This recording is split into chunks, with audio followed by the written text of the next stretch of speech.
Hello everyone, welcome back to my YouTube channel. आज की video में हम लोग क्वेश्चन आंसर्स कवर करेंगे ह्यूमन आई चैप्टर के। इसके 3 पार्ट्स ओवर हो चुके हैं और पूरा चैप्टर एक्सप्लेन्ड हो चुका है। और अब हमारा ह्यूमन आई का एक्सरसाइजेस चल रहे हैं, ठीक है। तो ह्यूमन आई का सबसे पहला क्वेश्चन है, the human eye can focus objects at different distances by adjusting the focal length of the eye lens. This is due to, हमने ये देखा था ये किसकी वजह से होता है, अकोमोडेशन की वजह से होता है। ये पूरी डेफिनेशन अकोमोडेशन की दे रखी है। The human I forms the image of an object at its retina. कहाँ बनाती है? रेटिना पे इमेज बनाती है। The least distance of distinct vision for a young adult with normal vision क्या है? 25 सेंटीमीटर, ठीक है। The change in the focal length of eye lens is caused by the action of, किसकी action की वजह से? सीलियरी मसल्स के action की वजह से। अब क्वेश्चन नंबर 5 क्या है? क्वेश्चन नंबर 5 कह रहा है कि a person needs of power of lens -5.5 dioptres for correcting his distant vision, for correcting his near vision इतना। तो हमें क्या निकालनी है? फोकल लेंथ कैलकुलेट करनी है और हमें पावर दे रखी है और हमें ये कैलकुलेट करना है, ये फॉर्मूला लगा के। तो देखो, डिस्टेंट विजन की कैलकुलेट करने के लिए क्या दे रखी है हमें? प्लस की माइनस की 5.5D, ठीक है। और P is equals to 1/f होता है और P हमें दे रखा है -5.5। तो हम क्या कर देंगे, ये, ठीक है, इसको हटाएंगे और यहाँ से इसको सॉल्व करेंगे तो ये आएगा, ठीक है। और इसको पॉइंट में निकालेंगे, 0.181 मीटर आ जाएगा इसका आंसर, ठीक है। फॉर्मूला बेस्ड क्वेश्चन है। ऐसे ही सेकंड, जब जिसको हम नियर विजन का निकालने को कहते हैं, जैसे कि प्लस का 1.5 दे रखा है नियर विजन का, तो P is equals to 1/1.5। P होता है 1/f के बराबर और P कितना है? 1.5 और F कितना है? ये। तो इसको पिछली बार वाले में हमने डायरेक्ट लिख दिया था, इसलिए अब F इधर आ जाएगा और ये इधर आ जाएगा। नंबर बेसिक से करने के तरीके हैं। तो F इधर आ जाएगा, F इज इक्वल्स टू 1/1.5, ये 0 हो गया। और ये जब हम करेंगे तो इसका आंसर 0.667 आएगा, 0.667 आएगा, ठीक है। 5th वाला क्वेश्चन हमारा हो गया पूरा। अब है हमारा 6th वाला क्वेश्चन। कह रहा था far point of a myopic eye, infinity तो होता ही है, यू हमारा इन्फिनिटी होता है, लेकिन यहाँ 80 सेंटीमीटर दे रखा है, यहाँ आ गया है, ठीक है। इसको हम मीटर में कर लेंगे कन्वर्ट, ठीक है, 100 से डिवाइड करके, ठीक है। 4/5 आ जाएगा, जो कि what is the nature of and power of the lenses to correct. तो सबसे पहले पावर ऑफ लेंस निकालने के लिए हमें फोकल लेंथ चाहिए। फोकल लेंथ हम कौन से फॉर्मूले से निकालेंगे? 1/f is equals to 1/v minus का 1/u।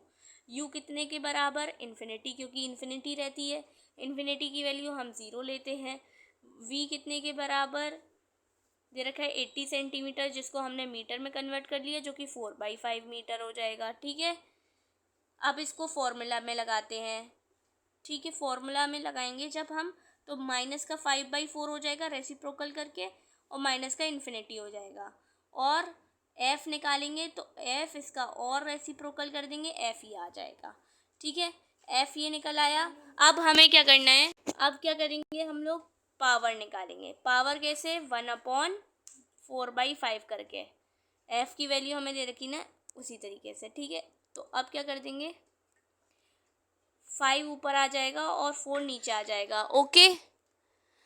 तो ये माइनस का 1.25 हो जाएगा मीटर, माइनस का 1.25 मीटर आएगा आंसर इसका power.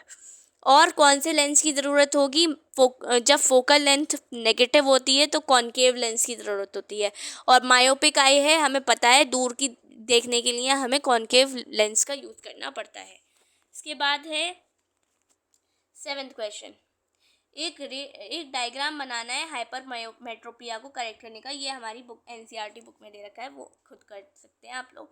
The near point of a hypermetropic eye 1 metre है, यानी कि v दे रखा है 1 मीटर, और u हमें पता है 25 सेंटीमीटर होता है, सेंटीमीटर को मीटर में कन्वर्ट कर लेंगे पहले ही, ठीक है। देखो अब बस कैलकुलेट क्या करना है, हमें पावर कैलकुलेट करनी है। तो 1/f, एफ निकालेंगे पहले, तो 1/v, v की वैल्यू कितनी दे रखी है 1, ठीक है, माइनस का 1, ठीक है, और माइनस का माइनस ऑफ 4/1। अब 4 कहाँ से आ गया, जब हम 25 डिवाइडेड बाई 100 करेंगे तो 1/4 आएगा, ठीक है, और जब 1/u का रेसिप्रोकल कर लेंगे तो माइनस का 4 आएगा। तो माइनस का 1 प्लस का 4 क्या आएगा 3, 1/f इज इक्वल्स टू 3। लेकिन हमें f की वैल्यू चाहिए तो 1/3 आ जाएगी, f की वैल्यू पॉजिटिव की। और p कैसे कैलकुलेट हो जाएगा, 1/3 है तो 3 आ जाएगी p, value of p is 3d, positive में कॉनकेव कॉन्वेक्स लेंस हो जाएगा ये, क्योंकि पॉजिटिव फोकल लेंथ आ रही है तो ये कॉन्वेक्स लेंस है। Next question 8, why is a normal eye not able to see clearly the objects placed closer than 25 centimetre. अगर हम 25 सेंटीमीटर से भी आगे अपनी बुक को रख लें तो हमें धुंधला धुंधला दिखने लगता है, क्यों, क्योंकि हमारी आइज़ पे स्ट्रेन पड़ने लगता है, हमारी आइज़ में स्ट्रेस पड़ने लगता है और हमारे हेडेक होने लगता है, इस वजह से हमारी आँखों में दिक्कत आने लगती है। तो ये प्रॉब्लम है, ठीक है, इसको करना नहीं चाहिए वरना हमारी आइज़ और ज़्यादा ख़राब हो जाएंगी। नेक्स्ट क्वेश्चन है, what happens to the image distance in the eye when we increase the distance of an object from the eye. तो इमेज डिस्टेंस को तो कुछ नहीं होता, इमेज जो होती है हमारी रेटिना पे ही बनती है, जहाँ पे बननी होती है इमेज वहीं बनती है। इमेज डिस्टेंस जो है, फोकल लेंथ इंक्रीज या डिक्रीज होता है, सिलियरी मसल्स वीक होती हैं, या फिर क्या है कि, तो क्या होगा, कुछ नहीं होगा। जब हम इंक्रीज या डिक्रीज करेंगे बस इंक्रीज होगी फोकल लेंथ। इमेज कहाँ बनती है, रेटिना पे ही बनती है और रेटिना पे ही बनेगी जब हम डिफेक्ट्स को सही कर लेंगे, करेक्ट कर लेंगे, ठीक है। उसके बाद है वाई डू स्टार्स ट्विंकल, इसके एग्जाम्पल, इसके आंसर सभी देखते हैं, ठीक है। तो ये वाला क्वेश्चन है, वाई डू स्टार्स ट्विंकल, क्यों स्टार्स ट्विंकल करते हैं, तो इसका आंसर ये हो जाएगा कि the twinkling of a star is due to atmospheric refraction, ठीक है। एटमॉस्फेरिक रिफ्रैक्शन की वजह से जो स्टार हैं वो ट्विंकल करते हैं। क्यों करते हैं, तो एटमॉस्फेरिक रिफ्रैक्शन क्या होता है, रिफ्रैक्शन जो एटमॉस्फेयर की वजह से होता है। ये पूरा लेक्चर हम लोग पार्ट 3 में कवर कर चुके हैं, आप लोग जाके अच्छी तरीके से समझ सकते हैं एटमॉस्फेरिक रिफ्रैक्शन क्या होता है। The starlight on entering the earth's atmosphere undergoes refraction continuously before it reaches the earth. जब तक ये अर्थ तक पहुंचती है तो मल्टीपल रिफ्रैक्शंस कर जाती है, तो एटमॉस्फेरिक रिफ्रैक्शन कर in a medium of gradually change, बहुत हल्के हल्के चेंज होता रहता है रिफ्रैक्टिव इंडेक्स, जिसकी वजह से कहीं डिम हमें स्टारलाइट दिखाई देती है तो कहीं डार्क, ठीक है। फिर नेक्स्ट क्वेश्चन है, explain why planets do not twinkle. Planets होते हैं थोड़े बड़े, स्टार्स आर सो डिस्टेंट, बहुत दूर है हमसे, तो इसलिए वो पिन पॉइंट्स की तरह दिखती हैं in the night sky, even when viewed through a telescope. Since all the light is coming from a single point, its path is highly susceptible to atmospheric interference. That is, their light is easily diffracted. ये हो गया answer to the question why planets do not twinkle. Why does the sun appears reddish early in the morning? तो क्यों appear करता है सन reddish या फिर sunset के टाइम पे, तो जब लाइट जो होती है सन से आ रही होती है तो बहुत दूर से आ रही होती है, तो एटमॉस्फेयर जो है जहाँ जब तक पहुँच पाती है ड्यूरिंग दिस स्कैटरिंग जो होती है, सारी कलर्स की स्कैटरिंग हो चुकी होती है एक्सेप्ट रेड को छोड़ के सारे कलर्स स्कैटर हो चुके होते हैं, इसलिए रेड हमारे आँखों तक पहुँच पाती है, ठीक है। So only the red coloured light reaches the observer and इस वजह से रेडिश अर्ली दिखाई देता है।